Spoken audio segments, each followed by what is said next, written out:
Working principal. சரியா? போன அதில் என்ன பார்த்தோம்னா டிரான்ஸ்ஃபார்மர் என்னன்னு பார்த்தோம், கன்ஸ்ட்ரக்ஷன் பார்த்தோம். இப்போ டிரான்ஸ்ஃபார்மரோட ஒர்க்கிங் பிரின்சிபல்.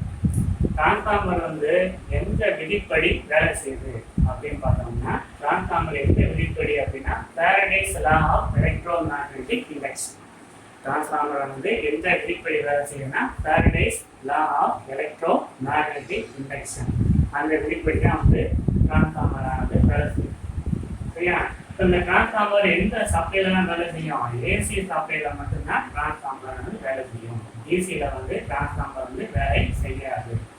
ஏன் செய்யாது அப்படின்னா, டிசியில வந்து நிலையான ஃபீல்ட் தான் உருவாகும். ஏசி கொடுத்தாதான் உனக்கு வந்து மாறுபடக்கூடிய ஒரு காந்தப்புலமானது உருவாகும். சரியா? அப்ப மாறுபடக்கூடிய காந்தப்புலம் இருந்தால் தான் இந்த டிரான்ஸ்ஃபார்மர் ஆனது வேலை செய்யும். அதனால டிரான்ஸ்ஃபார்மர் வந்து ஏசியில மட்டும்தான் என்ன செய்யும், வேலை செய்யும். அப்ப இந்த டிரான்ஸ்ஃபார்மர் என்ன செய்யுது? ஒரு சைடு நம்ம வந்து வோல்டேஜ் அப்ளை பண்றோம், இன்னொரு சைடு வந்து வோல்டேஜ் ஆனது என்ன செய்யுது, தூண்டப்படுது. சரியா? இன்டியூஸ் ஆகிறதா இன்டியூஸ்லே இயக்கம்.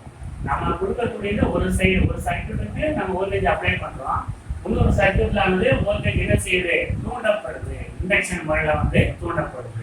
சரியா? அப்ப எந்த விதிப்படி தூண்டப்படுது அப்படின்னு கேட்டா Faraday's law of electromagnetic induction விதிப்படி தூண்டப்படுது. அதுக்கு முன்னாடி என்ன தெரிஞ்சுக்கணும் அப்படின்னா, அப்படி தூண்டப்படக்கூடிய இஎம்எஃப் என்னென்ன டைப் இருக்குன்னு நம்ம வந்து மேக்னடிசம் வந்து எலக்ட்ரோமேக்னடிசம் கிளாஸ்ல சொல்லியிருந்தோம். இருந்தாலும் இந்த டாபிக் வரதுனால ஒரு ரீகால் வந்து பண்ணிருக்கோம். சரியா?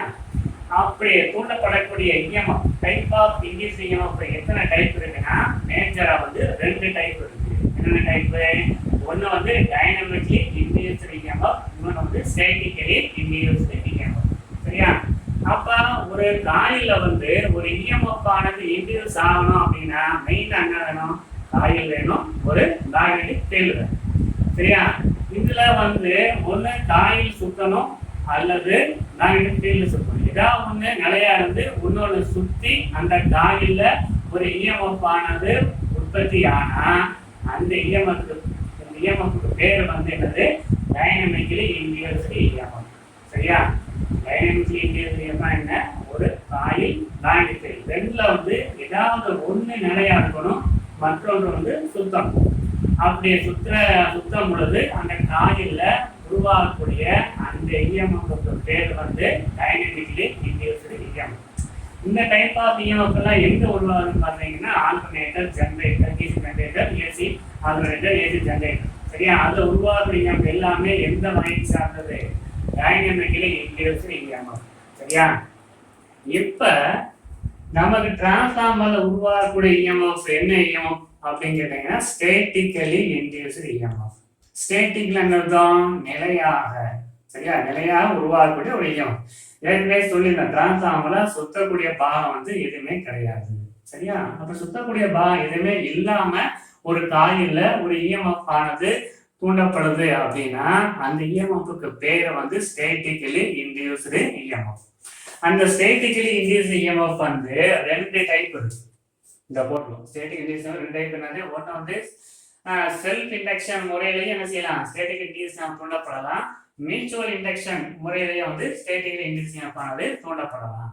அப்ப செல்ஃப் இண்டக்ஷன் முறையில வந்து தூண்டப்படுறது வந்து பாத்தீங்கன்னா ஒரே ஒரு காயில் மட்டும் இருக்கும். நம்ம டியூப்லைட்ல சோப்பு இருக்கு பாத்தீங்களா, அந்த சோப்புல உருவாக்கக்கூடிய அந்த இஎம்எஃப் ஆனது செல்ஃப் இண்டக்ஷன் முறையில தூண்டக்கூடிய ஒரு ஸ்டேட்டிக்கலி இன்டியூஸ்டு இஎம்எஃப். சரியா? அப்ப செல்ஃப் இண்டக்ஷனா ஒரே ஒரு காயிலுக்கு நம்ம ஏசி சப்ளை கொடுத்தோம்னா அந்த காயிலே வந்து ஒரு இஎம்எஃப் ஆனது உற்பத்தி ஆகும். ஸோ அதான் வந்து செல்ஃப் இண்டக்ஷன் முறையில தூண்டக்கூடிய ஸ்டேட்டிக்கலி இன்டியூஸ்டு இஎம்எஃப். மியூச்சுவல் இண்டக்ஷன் முறையில வந்து ஒரு காயில வந்து இஎம்எஃப் தூண்டப்படுது அப்படின்னா எப்படின்னு பாத்தீங்கன்னா, இந்த மாதிரி ஒரு காமன் கோர் இருக்கும். கோர்ல வந்து இங்கிட்ட ஒரு வைண்டிங் பண்ணியிருப்பாங்க, அங்கிட்ட ஒரு வைண்டிங் பண்ணியிருப்பாங்க. ஸோ இந்த வைண்டிங் நம்ம ஏசி சப்ளை கொடுக்கும் பொழுது இங்க ஒரு மாறுபடக்கூடிய காந்த புலமான உருவாக்கப்பட்டு அந்த மாறுபட காந்த புலமானது இன்னொரு வைண்டிங் என்ன செய்யும், கட் பண்ணும். அப்படி கட் பண்றதுனால அந்த வைண்டிங்ல ஒரு இஎம்எஃப் ஆனது உற்பத்தி ஆகும். அப்படி உற்பத்தி ஆச்சுன்னா அதுக்கு பேரு மியூச்சுவலி இண்டக்ஷன் அர்த்தம். சரியா? அப்படி உருவாச்சுன்னா அந்த என்ன இஎம்எஃப் பேர் மியூச்சுவல் இண்டக்ஷன். மியூச்சுவல் இண்டக்ஷன் முறையில இன்னொரு காயில என்ன செய்ய இஎம்எஃப் ஆனது உற்பத்தி ஆகும். டிரான்ஸ்ஃபார்மர்ல இந்த மியூச்சுவல் இண்டக்ஷன் முறையில தான் இஎம்எஃப் ஆனது உற்பத்தி ஆகுது. சரியா? அப்ப டிரான்ஸ்ஃபார்மர்ல உற்பத்தியாளருடைய இஎம்எஃப் என்ன டைப் ஆஃப் இஎம்எஃப்னு கொஸ்டின் கேட்பாங்க. அப்படி கேட்டா அது என்ன type of EMF? Mutual induction EMF. So mutual induction எந்த வகையில் வருது? ஸ்டேட்டிக் இண்டியூஸ் இஎம்எஃப்ல இன்னொரு சப்டிவிஷன் தான் மியூச்சுவல் இண்டக்ஷன். சரியா? ஸோ இதை வந்து அப்போ டிரான்ஸ்ஃபார்மர் இண்டியூஸ் இஎம்எஃப் கேட்டால் என்ன சொல்லணும்? மியூச்சுவல் இண்டக்ஷன் முறையில் வந்து டிரான்ஸ்ஃபார்மர் வேலை செய்யுது அப்படின்னு வச்சுக்கலாம், சொல்லிக்கலாம். ஸோ இப்போ டிரான்ஸ்ஃபார்மரோட ஒர்க்கிங் பிரின்சிபல் பார்க்க போகிறோம். ஏற்கனவே எந்த விதியை சொல்லியிருந்தேன், என்னது? Faraday's law of electromagnetic induction. So இது வந்து primary winding, secondary winding. Primary winding என்னது? எந்த வைண்டிங் சப்ளை கொடுக்குறோமோ அந்த வைண்டிங் தான் பிரைமரி வைண்டிங். ஸோ டிரான்ஸ்ஃபார்மர் நம்ம என்ன செய்ய, ஒரு ஏசி சப்ளையை வந்து கொடுக்குறோம். ஏசி சப்ளை கொடுத்த உடனே இந்த வைண்டிங்ல என்ன உருவாகும்? ஒரு மாறுபடக்கூடிய காந்தப்புலம் ஆனது உருவாகும். சரியா? இந்த மாறுபடக்கூடிய காந்தப்புலமானது இந்த கோர் மூலியமா அப்படியே என்ன செய்யும்? டிராவல் ஆகி இந்த செகண்டரி வைண்டிங் என்ன செய்யும்? கட் பண்ணும். சரியா? பிரைமரி வைண்டிங்ல உருவாகக்கூடிய அந்த மாறுபடக்கூடிய காந்தப்புலமானது அப்படி இந்த கோர் மூலியமா என்ன செய்யும்? அப்படியே டிராவல் ஆகி இந்த செகண்டரி வைண்டிங் என்ன செய்யுது? கட் பண்ணுது. அப்படி கட் பண்றதுனால எந்த விதிப்படி? ஃபாரடேஸ் விதிப்படி இந்த செகண்டரி வைண்டிங்ல ஒரு இஎம்எஃப் ஆனது தூண்டப்படுது. சரியா?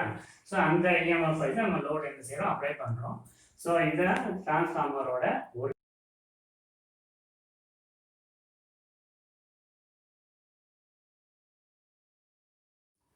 இப்போ நம்ம பார்க்க போறதுன்னா கிளாசிஃபிகேஷன் ஆஃப் டிரான்ஸ்ஃபார்மர். டிரான்ஸ்ஃபார்மரை எத்தனை வகையா பிரிக்கலாம் அப்படிங்கிறத நம்ம இப்போ வந்து பார்ப்போம்.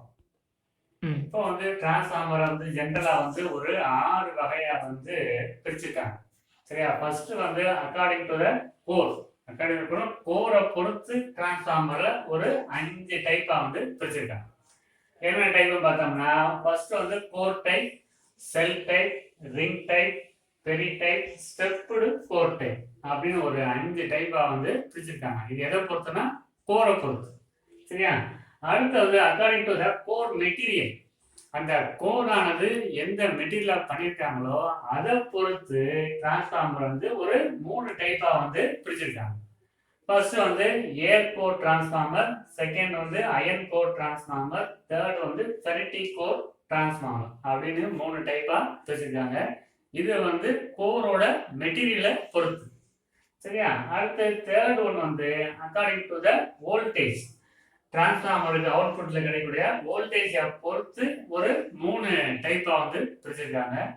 ஃபர்ஸ்ட் வந்து step up transformer, second one வந்து step down transformer, third one வந்து ஐசோலேஷன் டிரான்ஸ்ஃபார்மர். சரியா? இது வந்து எதை பொறுத்து அப்படின்னா டிரான்ஸ்ஃபார்மரோட அவுட்புட் வோல்டேஜை பொறுத்து. ஸோ 3 டைப்பா வந்து பிரிச்சிருக்கும். அடுத்து 4வது வந்து அக்கார்டிங் டு த ஃப்ரீக்வன்சி. டிரான்ஸ்ஃபார்மருக்கு நம்ம சப்ளை கொடுக்கக்கூடிய ஃப்ரீக்வன்சியை பொறுத்து ஒரு 3 டைப்பா வந்து பிரிச்சிருக்கு. ஃபர்ஸ்ட் வந்து மெயின் டிரான்ஸ்ஃபார்மர்.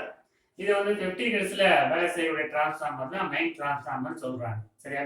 ஜென்ரலா வந்து நம்ம இடத்துல எல்லாமே பயன்படுத்த டிரான்ஸ்ஃபார்மர் 50 ஹெர்ட்ஸ் தான். ஸோ அப்போ 50 ஹெர்ட்ஸ்ல வந்து வேலை செய்யக்கூடிய டிரான்ஸ்ஃபார்மர் எல்லாமே என்ன சொல்லுவாங்க? மெயின் டிரான்ஸ்ஃபார்மர் அப்படின்னு சொல்லுவாங்க. ஸோ அது மாதிரி மெயின் டிரான்ஸ்ஃபார்மர். ரெண்டாவது வந்து ஆடியோ ஃப்ரீக்வன்சி டிரான்ஸ்ஃபார்மர்.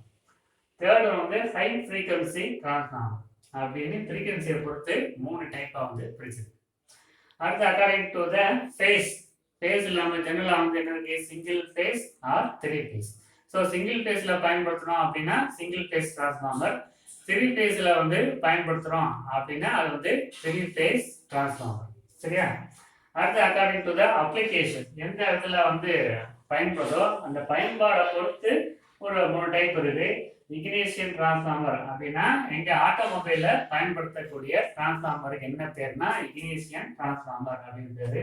வெல்டிங் எக்யூப்மெண்ட்ல பயன்படுத்தக்கூடிய டிரான்ஸ்ஃபார்மர் வந்து வெல்டிங் டிரான்ஸ்ஃபார்மர். அடுத்து எலக்ட்ரானிக் சர்க்யூட்ல பயன்படுத்தக்கூடிய டிரான்ஸ்ஃபார்மர் வந்து பல்ஸ் டிரான்ஸ்ஃபார்மர். சரியா? ஸோ இந்த மாதிரி ஒரு 6 வகையா வந்து பிரிச்சிருக்காங்க. நம்ம இப்போ வந்து ஒவ்வொரு டைப்பா வந்து கொஞ்சம் விரிவா வந்து பார்ப்போம். வந்து அக்கார்டிங் டு த கோரை பொறுத்து எத்தனை டைப் இருக்கு? 5 டைப். ஒவ்வொரு டைப்பா நம்ம வந்து தெளிவா விளக்கணும்.